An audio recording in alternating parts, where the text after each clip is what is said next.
For Howell, I have limit offensive rebounds and win the glass. Pifo on the call, and as you heard in the pregame, said winning the glass is going to be very important and probably going to dictate who wins this game. They need to box out, not allow offensive rebounds.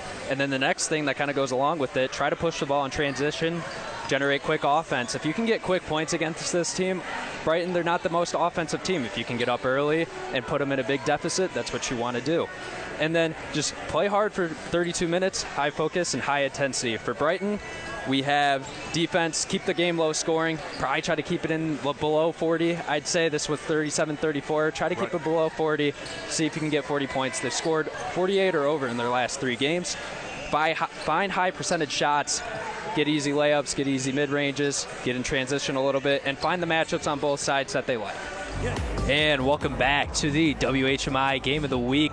Fenton leading Brighton 24-21. Something I really wanted to point out to start here, Rich, is Fenton's 2 guards, Sam Dillard and Jahan Bond, have combined 22 of 24 points. Dillard having 12 of those points and Bond having 10.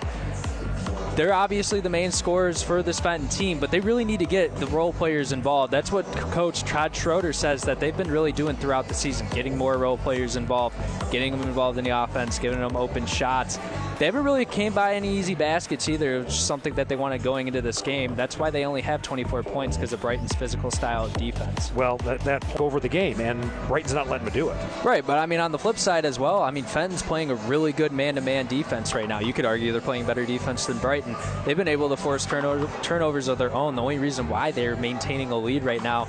And I mean, the leads change back and forth. We've had the little 8-0 run to start out the game, or sorry, excuse me, 8-2 run to start out the game for Brighton, but I mean, it's really just been back and forth while we've had multiple lead changes. Well, Lion going there. And with Sophia Hetty obviously being in foul trouble most of the game, you know, what was kind of your adjustments going into that? Because obviously she's a big part of your team. She had 18 points and 15 rebounds last game. What was kind of the message, or what was the game plan when she got pulled out for most of the game? Well, immediately it was Isabel Block did a great job. You know, coming off the bench and just doing what she needed to do. Nothing special, just did exactly what she needed to do. But it was about getting everyone else involved. You know, our freshman Grayson Houck does some very good things coming off the bench for us. And it was more about everyone else stepping up a little bit. We know Hetty's been a big role player for us. So we knew that we needed to have someone else step up. And we had 2 or 3 just did their job. Coach, what is this, a 4th straight win? You know, it's not only a treat just to watch the game, it's also it's a treat to call the game with you as well. Oh, it's very, very kind. No, I feel the same exact way, and your parents pay me to say that. No, but I think this is really a good testament of both teams, obviously, with going in, you know, soon to postseason play, right? Brighton, if they get this win, gives them a lot more confidence than if they were in the loss column. Yeah, and I think Coach Wellman made a great point. He said, listen, if we blow this out for sure. No? Now, with you being the leading scorer, obviously, you know, you're the player of the game, but as a team, you guys played really well collectively, generating turnovers, moving the ball, getting easy opportunities. Is that something that you guys have had a lot of success with coming into the second half of the season? Yes. A big win for our defense was when we played Heartland. It was really a table turner, and it really helped us turn around our game, especially the second half of our season. Well, that's wonderful. Come tournament time, but if you're Jason Pifo and Howell, what are you talking about in the locker room right now? Right. I mean, what I would say if I were the coach is you played the worst first half possible, pretty much, worst case scenario, and you're still able to keep it a competitive ball game with a pretty good basketball team that's been playing good as of late. I think that's something that they could look at. Obviously, you're going to want to watch film, talk with your team, see what the mistakes are. But I think if you're Howell, you come out of it with a little bit of better team morale. Sure. And they're going to say it's over to Brighton. So this is the kind of start you want if you're Brighton.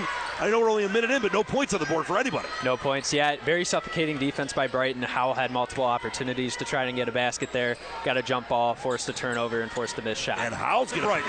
Yeah, I mean, she's had 6+ double-doubles on the season. Obviously getting a board and 2 points right there. She might get to 7 tonight. And they'll take wrong by Pung. Rebound, Brighton. Another one and done, Noah. Yeah, and I mean, Brighton's just boxing out. They're getting after these loose balls. They're out hustling Howell right now. And here's Houck. They can breathe for a second.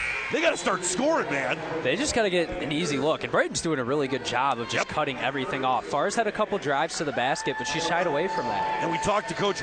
He's on the scoreboard, and it's 8-4 Brighton. That could have been a huge 4-point swing for the Bulldogs. Right, and Fenton's got to calm down on the turnovers. I know they got a turnover back and got a basket, but these turnovers are leaving too many opportunities for Brighton to score.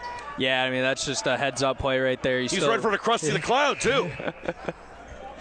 He made the right play there, obviously keeping possession. You know, they're going to want to take the final shot with 22 seconds left. Are heating up, game leading 12, and it's a 4-point game. She went a little overseas on that hitter with the Euro step, also with the ball fake, and nice finish at the glass. Right to Iceland there, Noah. I can't believe it. Double 27-19. Closest it's been since the first quarter. Yeah, and I mean, that was a really good take by far. A little bit of a risky shot, maybe not the highest percentage, but good luck nonetheless. Megan Keller's got far to keep them single-handedly in this game when Pyfo struggled for much of it. Right, we haven't seen Pyfo really been effective shooting from deep. She's been able to shoot good at the free throw line and drive the lane a couple times, but it's really just been Allison Farr and obviously that huge three by Kylie Pung to cut this game to 4. They need to get another basket like that. They need to get an and one, maybe an easy jump shot. They got to generate some quick offense. Yeah, and I think that, Gabby